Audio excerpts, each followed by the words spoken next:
बिस्मिल्लाहिर्रहमानिर्रहीम। अस्सलामुअलैकुम वरहमतुल्लाहि वबरकातुहू। आज मैं आपकी का एक ख़त शेयर कर रही हूँ। एक लड़की की कहानी है। उम्मीद है कि आप इससे सबक सीखेंगे। आप लोग भी देखें कि ऐसी हरकतें करने से क्या होता है। हमारे सामने घर में एक लड़की थी। वो दीन से इंतहाई दूर थी। सारा दिन गाने, फिल्में, सोशल मीडिया का इस्तेमाल। बहुत दफ़ा सोचा कि उसको कुछ वक्त दूं, मगर बाज़ औक़ात बहाने से भी गई। बातों बातों में भी बात की, मगर वो उन दिनों ऊंची हवाओं में थी। खैर, उसने हद फलांगी और फिर हदें फलांगना शुरू कर दी। हर आए दिन उसकी किसी न किसी लड़के से दोस्ती के चर्चे सुनते और देखते भी। बात मज़ीद आगे बढ़ी तो घर वालों को नशा और चीज़ देकर घर से निकल जाती और रात गए आती। लोग उसके किरदार पर बातें करते थे। अपने बूढ़े बाप की इज्जत को उसने खाक में मिला दिया।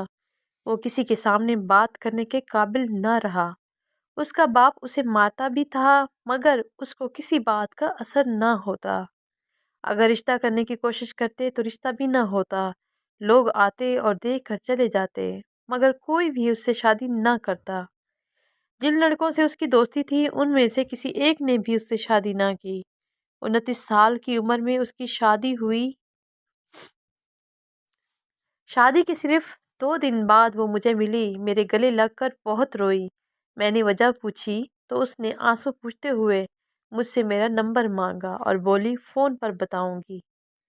मैंने जल्दी से उसको अपना नंबर लिखवाया। मेरा नंबर लेकर कुछ देर वो मेरे पास खड़ी रही। मैं उसका चेहरा देखते हुए काफ़ी साल पीछे चली गई। उसकी ज़िंदगी का वो स्याह दौर मेरी आंखों के सामने किसी फिल्म की तरह चल रहा था।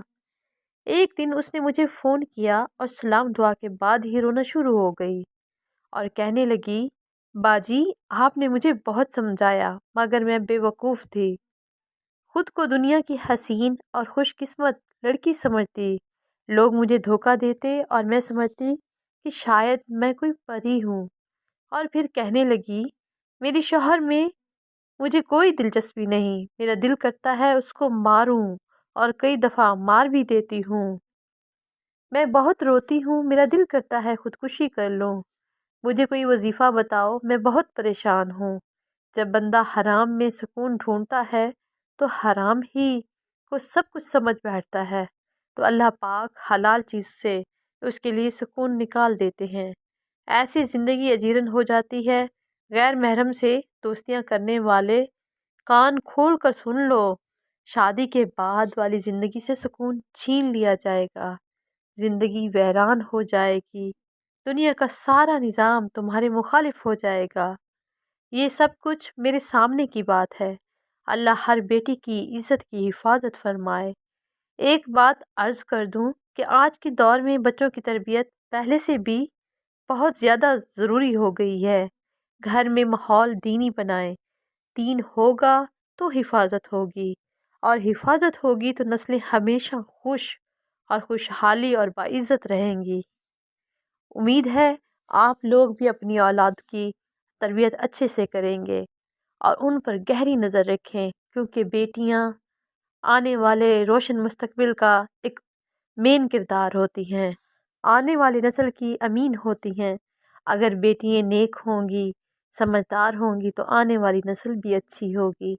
अल्लाह ताला हमारी बेटियों के नसीब अच्छे करे और उन्हें नेक बनाए। आमीन सुम आमीन। जज़ाकल्लाह।